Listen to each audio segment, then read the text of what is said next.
ओम शांति। 28 मई 2024 बाबा के महावाक्य। मीठे बच्चे, बाप है सर्व संबंधों के प्यार की स्क्रीन। एक मीठे माशूक को याद करो तो बुद्धि सब तरफ से हट जाएगी। प्रश्न: कर्मातीत बनने का सहज पुरुषार्थ व युक्ति कौन सी है? उत्तर: भाई भाई की दृष्टि को पक्का करने का पुरुषार्थ करो। बुद्धि से एक बाप के सिवाय और सब कुछ भूल जाए। कोई भी देहधारी संबंध याद ना आए तब कर्मातीत बनेंगे।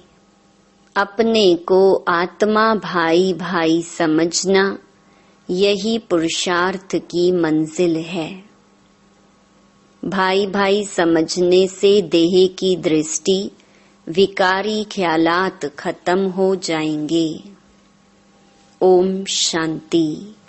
डबल ओम शांति। डबल कैसे है? यह तो तुम बच्चों की ही बुद्धि में है। बाप भी बच्चों को ही बैठ समझाते हैं। पहले तो बाप का निश्चय होना चाहिए, क्योंकि यह बाप भी है, टीचर भी है, गुरु भी है। यूं तो लौकिक रीति से अलग अलग होते हैं। टीचर जवानी में किया जाता है, गुरु 60 वर्ष की आयु के बाद करते हैं। यह तो जब आते हैं तीनों ही इकट्ठी सर्विस करते हैं। कहते हैं छोटे बड़े सब पढ़ सकते हैं। बच्चों की ब्रेन अच्छी फ्रेश होती है। यह तो बच्चे समझ गए। छोटे बड़े सब जीव की आत्मा जरूर है। आत्मा जीव में प्रवेश करती है। आत्मा और जीव में फर्क तो है ना। यहाँ तुम बच्चों को आत्मा और परमात्मा का ज्ञान दिया जाता है। आत्मा तो अविनाशी है, बाकी शरीर यहाँ भ्रष्टाचार से पैदा होता है। वहाँ तो भ्रष्टाचार का नाम ही नहीं होता। गाया जाता है संपूर्ण निर्विकारी दुनिया। श्रेष्ठाचारी और भ्रष्टाचारी अक्षर है ना। यह सब बातें बाप ही समझाते हैं। बच्चों को सिर्फ यह पक्का निश्चय हो जाए कि हम आत्माओं का बाप हमको पढ़ाते हैं। बाप आते ही हैं पुरुषोत्तम संगम युग पर। तो इससे सिद्ध होता है कनिष्ठ से पुरुषोत्तम बनाते हैं। यह दुनिया ही कनिष्ठ तमो प्रधान है। इसको रौरव नरक कहा जाता है। अब हमको वापस जाना है, इसलिए अपने को आत्मा समझो। बाप आए हैं लेने लिए। हम भाई भाई हैं, यह पक्का निश्चय कर लो। यह देह तो रहेगी नहीं, फिर विकार की दृष्टि खलास हो जाएगी। यह है बड़ी मंजिल। इस मंजिल पर बहुत थोड़े पहुंच सकते हैं। मेहनत है। पिछाड़ी में कोई भी चीज याद ना आए, इसको कहा जाता है कर्मातीत अवस्था। यह देह भी विनाशी है, इससे भी ममत्व निकल जाए। पुराने संबंध में ममत्व नहीं रखना है, अब तो नए संबंध में जाना है। पुराना आसुरी संबंध स्त्री पुरुष का कितना छी है। बाप कहते हैं अपने को आत्मा समझो। अब वापस जाना है। आत्मा आत्मा समझते रहेंगे तो फिर शरीर का भान नहीं रहेगा। स्त्री पुरुष की कशिश निकल जाएगी। लिखा हुआ भी है, अंतकाल जो स्त्री सिमरे, ऐसे चिंतन में जो मरे। इसलिए कहते हैं अंतकाल गंगा जल मुख में हो, श्री कृष्ण की याद हो। भक्ति मार्ग में तो श्री कृष्ण की याद रहती है। श्री कृष्ण भगवानुवाच कह देते हैं। यहाँ तो बाप कहते हैं देह को भी याद नहीं करना है। अपने को आत्मा समझो और सब तरफ से दिल हटाते जाओ। सभी संबंधों का प्यार एक में जैसे सैकरीन हो जाता है। सबका मीठा और फिर सबका माशूक भी है। माशूक एक ही है, परंतु भक्ति मार्ग में नाम कितने रख दिए हैं। भक्ति का विस्तार बहुत है। यज्ञ, तप, दान, तीर्थ, व्रत करना, शास्त्र पढ़ना, ये सब भक्ति मार्ग की सामग्री हैं। ज्ञान की सामग्री तो कुछ भी है नहीं। यह भी तुम नोट करते हो समझाने के लिए। बाकी तुम्हारे कागज आदि कुछ भी रहेंगे नहीं।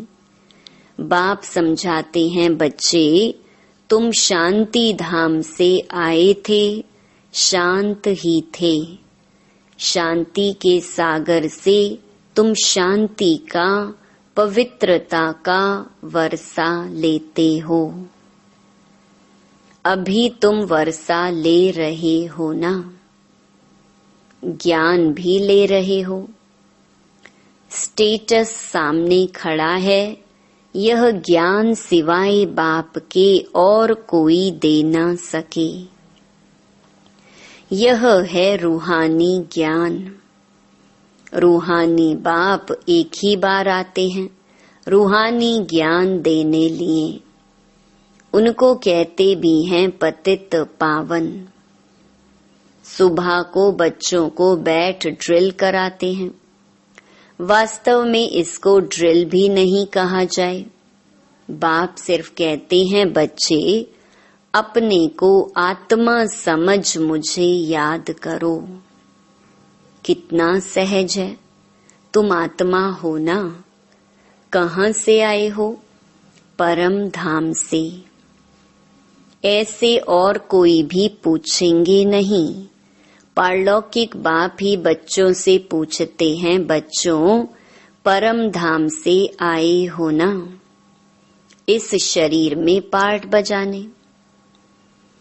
पार्ट बजाते बजाते अब नाटक पूरा हुआ। आत्मा पतित बनी तो शरीर भी पतित बना है। सोने में ही अलॉय पड़ती है, फिर उनको गलाया जाता है। वह सन्यासी लोग ऐसे अर्थ कभी नहीं समझाएंगे। वो तो ईश्वर को जानते ही नहीं। बाप से योग रखो यह मानते ही नहीं।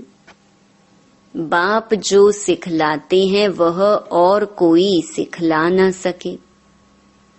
इसमें तो प्रैक्टिकल में मेहनत करनी होती है।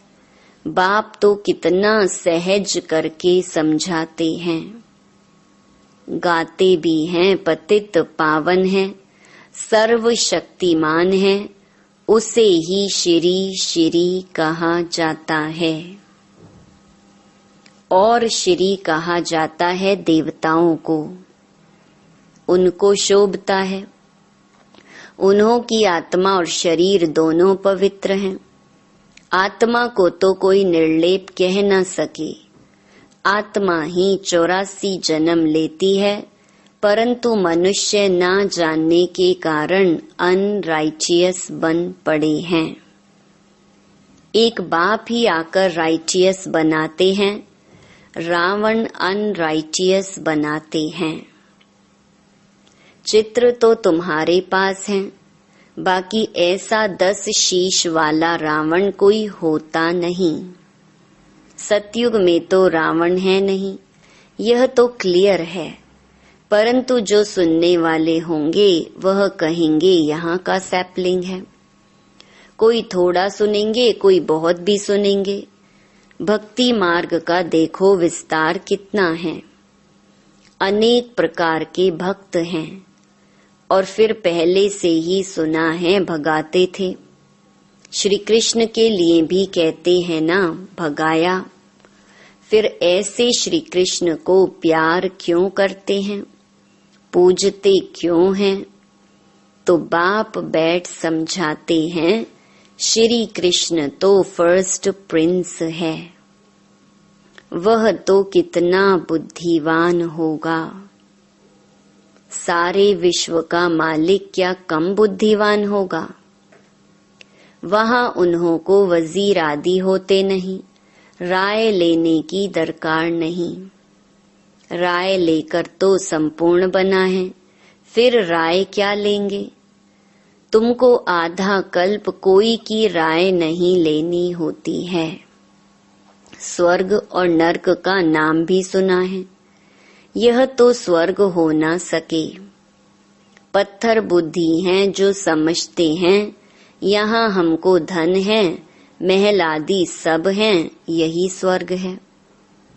परंतु तुम जानते हो स्वर्ग तो है नई दुनिया। स्वर्ग में तो सब सदगति में होते हैं, स्वर्ग नर्क इकट्ठा थोड़े ही होगा। स्वर्ग किसको कहा जाता है, उसकी आयु कितनी है, यह सब बाप ने तुम्हें समझाया है। दुनिया तो एक ही है, नई को सतयुग, पुरानी को कलयुग कहा जाता है। अब भक्ति मार्ग खलास होना है, भक्ति के बाद चाहिए ज्ञान। सभी जीवात्माएं पाठ बजाते बजाते पतित बनी हैं, यह भी बाप ने समझाया है। तुम सुख जास्ती पाते हो, 3/4 है सुख, बाकी 1/4 है दुख। इसमें भी जब तमो प्रधान हो जाते हैं तब दुख जास्ती होता है। आधा आधा हो तो मजा ही कैसे हो? मजा तब है जबकि स्वर्ग में दुख का नाम निशान नहीं रहता। तब तो स्वर्ग को सब याद करते हैं। नई दुनिया और पुरानी दुनिया का यह बेहद का खेल है, जिसको कोई जान नहीं सकता। बाप भारतवासियों को ही समझाते हैं, बाकी जो सब हैं वह आधा कल्प में ही आते हैं। आधा कल्प में हो सिर्फ तुम सूर्यवंशी, चंद्रवंशी। तुम पवित्र रहते हो इसलिए तुम्हारी आयु बड़ी रहती है और दुनिया भी नई है। वहां एवरीथिंग न्यू है, अनाज, पानी, धरनी आदि सब नया। आगे चलकर तुम बच्चों को सब साक्षात्कार कराते रहेंगे कि ऐसे ऐसे होगा। शुरू में भी हुए, फिर पिछाड़ी में भी होने चाहिए। नजदीक आएंगे तो खुशी होती रहेगी। मनुष्य बाहर देश से अपने देश में आते हैं तो खुशी होती है ना। कोई बाहर में कहाँ मरते हैं तो उनको एरोप्लेन से भी अपने देश में ले आते हैं। सबसे फर्स्ट क्लास पवित्र ते पवित्र धरनी भारत है। भारत की महिमा को तुम बच्चों के सिवाय और कोई जानते ही नहीं। वंडर ऑफ द वर्ल्ड है ना, उसका नाम है स्वर्ग। वह जो वंडर्स दिखाते हैं वह हैं सब नर्क के। कहाँ नर्क के वंडर्स, कहाँ स्वर्ग के। रात दिन का फर्क है। नर्क के वंडर्स भी बहुत मनुष्य देखने जाते हैं। कितने ढेर मंदिर हैं, वहां तो मंदिर होते नहीं, नेचुरल ब्यूटी रहती है। मनुष्य बहुत थोड़े होते हैं, सुगंध आदि की भी दरकार नहीं रहती है। हरेक को अपना अपना फर्स्ट क्लास बगीचा रहता है, फर्स्ट क्लास फूल होते हैं। वहाँ की तो हवा भी फर्स्ट क्लास होगी, गर्मी आदि कभी तंग नहीं करेगी। सदैव बाहरी मौसम रहेगा। अगरबत्ती की भी दरकार नहीं। स्वर्ग का तो नाम सुनते ही मुख पानी होता है। तुम कहेंगे ऐसे स्वर्ग में तो झट पहुँचे, क्योंकि तुम स्वर्ग को जानते हो, परंतु फिर दिल कहती है अभी तो हम बेहद के बाप के साथ हैं। बाप पढ़ाते हैं, ऐसा चांस फिर थोड़े ही मिलेगा। यहाँ मनुष्य मनुष्य को पढ़ाते हैं, वहाँ देवताएं देवताओं को पढ़ाएंगे।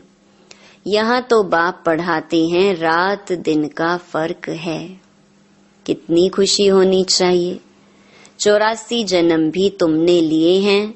तुम ही वर्ल्ड की हिस्ट्री ज्योग्राफी को जानते हो कि हमने तो अनेक बार यह राज्य लिया, फिर रावण राज्य में आई।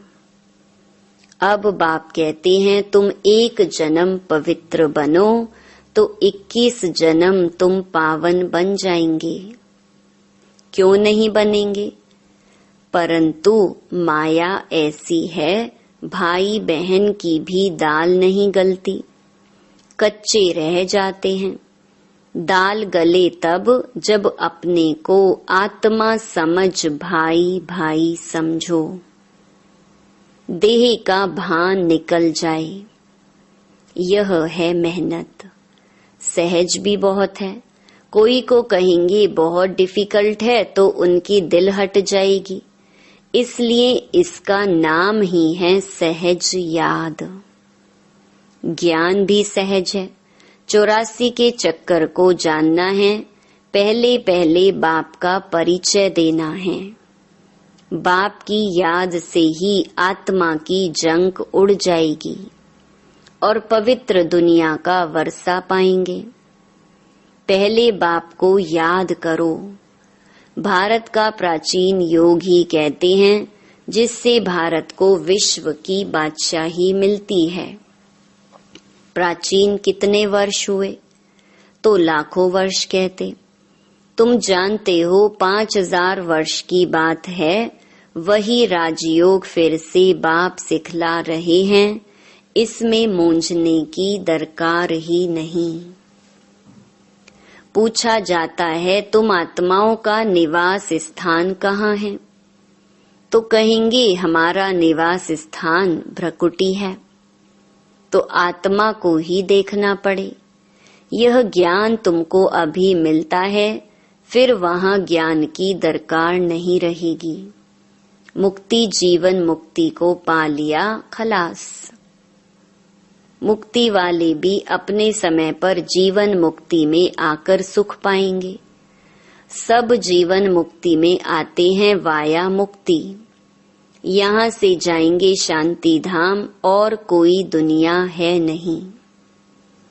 ड्रामा अनुसार सबको वापस जाना ही है।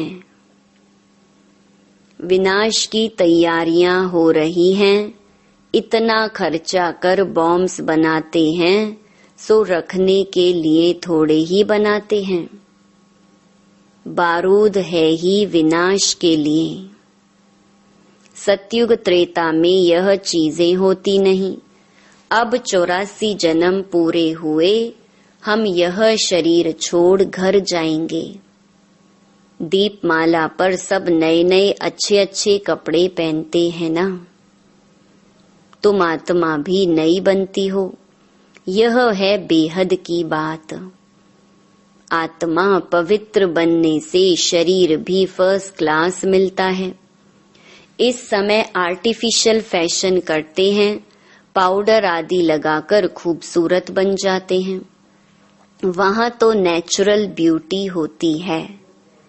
आत्मा एवर ब्यूटीफुल बन जाती है, यह तो तुम समझते हो। स्कूल में सब एक जैसे नहीं होते, तुम भी पुरुषार्थ करते हो हम ऐसा लक्ष्मी नारायण बने। यह है तुम्हारा ईश्वरीय कुल। फिर होता है सूर्यवंशी चंद्रवंशी घराना।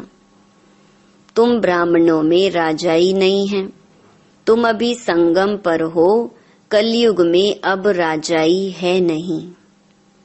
भल कोई राजाई रह भी जाती, नील तो कभी होती नहीं। अब तुम यह बनने लिए पुरुषार्थ कर रहे हो। देखेंगे हम आत्माएं भाई भाई हैं और वह है बाप। बाप कहते हैं एक दो को भाई भाई देखो। तीसरा नेत्र ज्ञान का तो मिला है। तुम आत्मा कहाँ निवास करती हो? आत्मा भाई पूछता है आत्मा कहाँ रहती है? तो कहते हैं यहाँ भ्रकुटी में।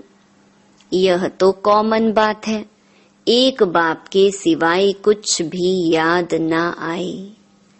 पिछाड़ी में तो शरीर भी ऐसे बाप की याद में छूटे, यह प्रैक्टिस पक्की करनी है। अच्छा, मीठे मीठे सिक्के लधे बच्चों प्रति मात पिता बाप दादा का याद प्यार और गुड मॉर्निंग। रूहानी बाप की रूहानी बच्चों को नमस्ते। धारणा के लिए मुख्य सार। पहला, सतयुग में फर्स्ट क्लास सुंदर शरीर प्राप्त करने के लिए अभी आत्मा को पावन बनाना है, कट उतार देनी है। आर्टिफिशियल फैशन नहीं करना है।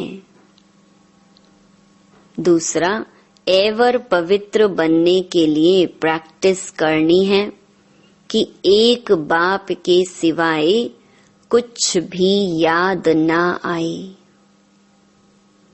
यह देह भी भूली हुई हो। भाई भाई की दृष्टि नेचुरल पक्की हो। वरदान, शुभ भावना शुभ कामना के सहयोग से आत्माओं को परिवर्तन करने वाले सफलता संपन्न भव। जब किसी भी कार्य में सर्व ब्राह्मण बच्चे संगठित रूप में अपने मन की शुभ भावनाओं और शुभ कामनाओं का सहयोग देते हैं, तो इस सहयोग से वायुमंडल का किला बन जाता है, जो आत्माओं को परिवर्तन कर लेता है। जैसे 5 उंगलियों के सहयोग से कितना भी बड़ा कार्य सहज हो जाता है, ऐसे हरेक ब्राह्मण बच्चे का सहयोग सेवाओं में सफलता संपन्न बना देता है। सहयोग की रिजल्ट सफलता है। स्लोगन, कदम कदम में पद्मों की कमाई जमा करने वाला ही सबसे बड़ा धनवान है। ओम शांति।